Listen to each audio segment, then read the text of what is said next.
The diligent girl and the lazy girl story in Hindi. बहुत समय पहले एक बूढ़ा व्यक्ति अपनी दूसरी पत्नी के साथ रहता था। दोनों की एक एक लड़की थी जो उनके पहले शादी से हुई थी। बूढ़े व्यक्ति की पत्नी अपनी बेटी को कुछ भी काम करने को नहीं कहती और उसे दिन भर आराम करने दे। इस वजह से वह बहुत आलसी बन चुकी थी। उसकी बेटी हमेशा खुद की प्रशंसा करती, लेकिन वह अपनी सौतेली बेटी को बहुत परेशान करती। वह उससे दिन भर घर का काम करवाती, कभी कभी उसे एक काम को बार बार करने को कहती।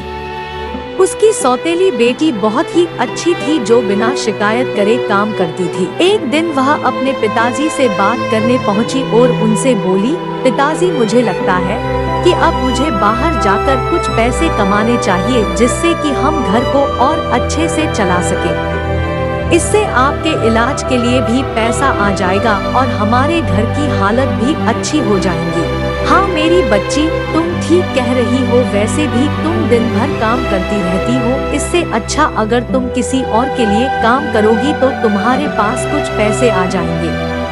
पिताजी ने अपनी बेटी से कहा। जब वह दोनों आपस में बात कर रहे थे तब उसकी सौतेली माँ भी वहाँ खड़े होकर उनकी बातें सुन रही थी। यह सुनकर वह मन ही मन सोचने लगी कि घर में उसकी सौतेली बेटी पैसे लेकर आएंगी और उसे वह लेकर अपनी ख्वाहिशों को पूरा करेगी। अगले दिन वह घर से रवाना होने वाली थी और किसी ऐसे व्यक्ति की तलाश करने वाली थी जिसके घर वह काम कर सके। जब वह घर से निकल रही थी तब उसके पिताजी ने उससे कहा, बेटी, तुम जहाँ भी जा रही हो अच्छे से जाना। किसी भी जरूरतमंद की मदद जरूर करना और बेसहारा की सहायता जरूर करना। हमेशा दूसरों के प्रति ईमानदार रहना। पिताजी की यह बात सुनकर वह लड़की काम की तलाश में बाहर निकल गई। वो कई दिनों तक चलती रही लेकिन उसे कोई भी नहीं मिला जिसके यहाँ वह काम कर सके। लेकिन कुछ दिनों बाद उसे नाशपाती का पेड़ दिखाई दिया जो पूरी तरह से सूख चुका था। नाशपाती के पेड़ ने उस लड़की से विनती की, हे लड़की, क्या तुम मेरे लिए एक काम करोगी? बदले में मैं तुम्हारे लिए कोई नेक काम करूँगा। क्या करना है मुझे बताइए? उस लड़की ने पूछा। उस पेड़ ने लड़की से कहा, क्या तुम मेरी सूखी टहनियों को तोड़ सकती हो? अगर तुम ऐसा करोगी मुझे उनसे छुटकारा मिल जाएगा और मुझ पर नए पत्ते आ जाएंगे। जी हाँ, मैं यह कर सकती हूँ। ऐसा कहकर उस लड़की ने पेड़ के सारे सूखी टहनियों को तोड़कर नीचे गिरा दिया। ऐसा हो जाने के बाद उस पेड़ ने उससे कहा, तुम तो बहुत थक चुकी होगी, तुम्हारा बहुत बहुत शुक्रिया। लड़की ने कहा, कोई बात नहीं, आपको मदद की जरूरत थी और मुझे मदद करना चाहिए था। फिर वह आगे बढ़ चली। कुछ देर आगे चलने के बाद उसने एक अंगूर की लता देखी। उस लता की जड़ों में कुछ परेशानी थी। अंगूर की लता ने उस लड़की से कहा, हे लड़की, क्या तुम मेरे लिए एक काम करोगी? बदले में मैं तुम्हारे लिए एक नेक काम करूँगा। क्या तुम मेरे जड़ों के पास की मिट्टी को खोद सकती हो जिससे कि मैं अच्छे से ठीक हो सकूं? जी हाँ, क्यों नहीं, मैं जरूर कर सकती हूँ। इसके बाद लड़की ने पास में पड़े हुए कुदाल को उठाया और उस जगह की मिट्टी को खोदने लगी। मिट्टी खोदते खोदते उसके हाथ सूज चुके थे और उसके हाथ गंदे भी हो चुके थे।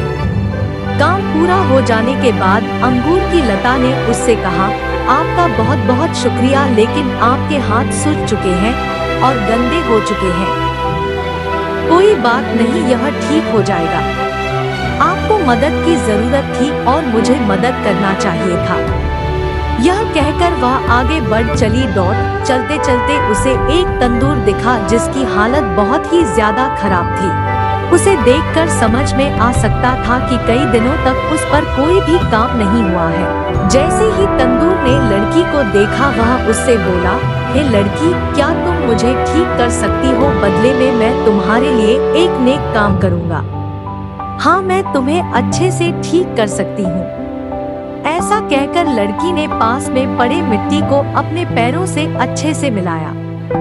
फिर उस मिट्टी से लड़की ने तंदूर को ठीक किया। तंदूर के ठीक हो जाने के बाद उसने लड़की से कहा, तुम्हारा बहुत बहुत शुक्रिया, लेकिन तुम्हारे हाथ और पैर बहुत ही ज्यादा गंदे हो चुके हैं। तुम इसकी चिंता मत करो, यह धुल जाएंगे। आपको मदद की जरूरत थी और मुझे मदद करना चाहिए था।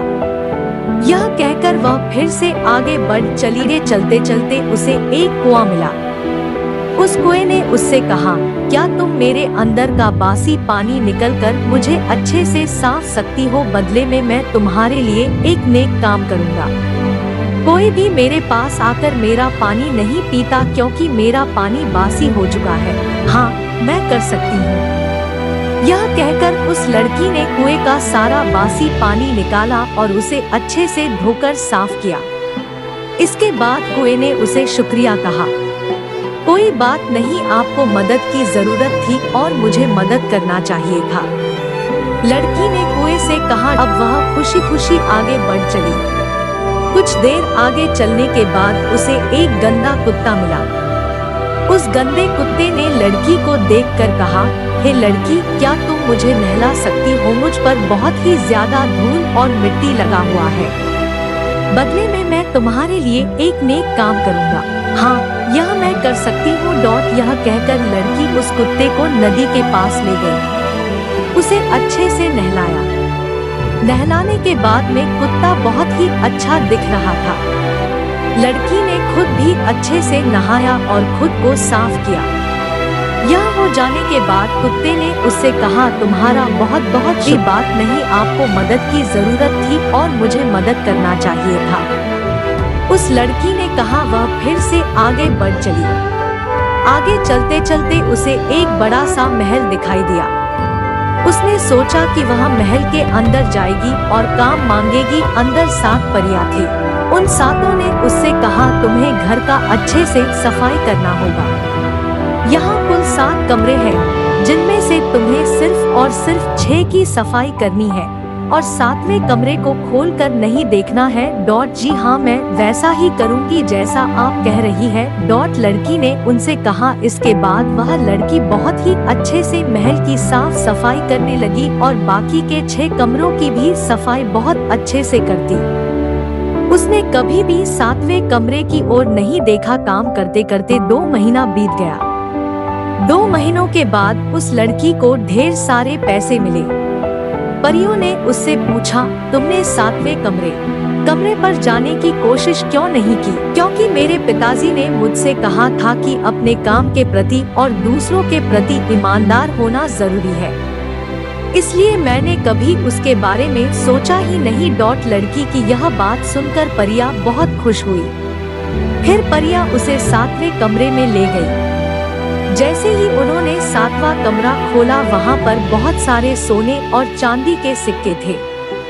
उन्होंने उस लड़की से कहा, तुम यहाँ रोल करो। तुम्हारे शरीर में जितना सिक्का चिपकेगा उतना तुम अपने साथ लेकर जा सकती हो। उस लड़की ने वैसा ही किया। वह उन सिक्कों के ऊपर रोल करने लगी और उसके शरीर में बहुत सारे सिक्के चिपक गए। वह अपने कमाए हुए पैसे और उन सारे सिक्कों को लेकर अपने घर की ओर वापस लौट चली। रास्ते में उसे वह कुत्ता मिला जिसके शरीर पर बहुत सारी मोतियां लगी हुई थी। उस कुत्ते ने उससे कहा, हे लड़की, तुमने मेरी मदद की थी और मैं तुम्हें यह सारी मोतियां देता हूँ। वह उन मोतियों को लेकर आगे बढ़ चली। आगे उसे वह कुआं मिला। उसने लड़की से कहा, हे लड़की, तुमने मेरी सफाई की थी, मेरे पास आओ, मेरा पानी पियो। उसने कुएं का पानी पिया और आगे बढ़ चली। फिर उसे वह तंदूर मिला। तंदूर ने उससे कहा, मेरे पास आओ और यहाँ जो भी रखा हुआ है तुम उसे खा सकती हो। लड़की ने वहाँ से केक उठाया और उसे मजे से खाकर आगे बढ़ चली। आगे उसे वह अंगूर की लता मिली। उसने उससे कहा, है लड़की, मेरे पास आओ और मेरा वाइन पियो।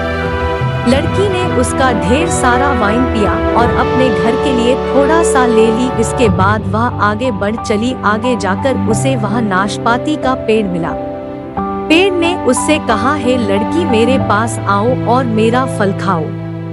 उसने वह फल खाया और आगे की ओर चल पड़ी। कुछ दिनों बाद वह अपने घर जा पहुंची।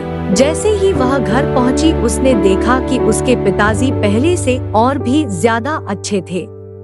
उसकी सौतेली माँ उसे देखकर चकित रह गई थी। उसके पास ढेरों पैसे थे। सौतेली माँ तुरंत अपनी बेटी के पास गई और उसे जाकर बोली, तुम्हें भी जाकर किसी अमीर व्यक्ति के यहाँ काम करना चाहिए और ढेर सारे पैसे कमाने चाहिए। यह कहकर उसने अपनी बेटी को भी घर से बाहर भेज दिया। उसे भी वे सारे लोग मिले जो उसकी बहन को मिले थे, लेकिन उसने उनकी सहायता करने से मना कर दिया और आगे बढ़ चली। वह भी परियों के घर जा पहुंची। उसे वहां पूरा घर और 6 कमरों की सफाई करने का काम दिया गया। लड़की को मना किया गया था कि उसे 7वें कमरे में नहीं जाना है, लेकिन उसने 7वां दरवाजा खोल दिया। कमरे के अंदर मेंढक और बहुत सारी मधुमक्खियां थी। मधुमक्खी और मेंढक सीधे उसके ऊपर टूट पड़े, जिससे कि उस लड़की के शरीर में बहुत सारे घाव हो गए। अपने शरीर के घावों को लेकर वह वापस अपने घर की ओर जाने लगी। रास्ते में उसे वह कुत्ता मिला जिसमें मोतियां लगी हुई थी। कुत्ते ने वह मोतियां देने से मना कर दिया। फिर वह आगे गई जहां उसे कुआं मिला। कुएं ने भी उसे पानी देने से मना कर दिया। इसके बाद उसे वह तंदूर ने भी उसे कुछ भी देने से मना कर दिया। फिर वह आगे चली गई। आगे उसे वह अंगूर की लता मिली। अंगूर की लता ने भी उसे वाइन देने से मना कर दिया। फिर आगे वह नाशपाती के पेड़ के पास गई। नाशपाती ने भी उसे फल देने से मना कर दिया। इस तरह से वह बुरी हालत में अपने घर में जा पहुंची। कहानी पसंद आई हो तो हमारे चैनल को like, comment, share and subscribe करना भूले। Thank you.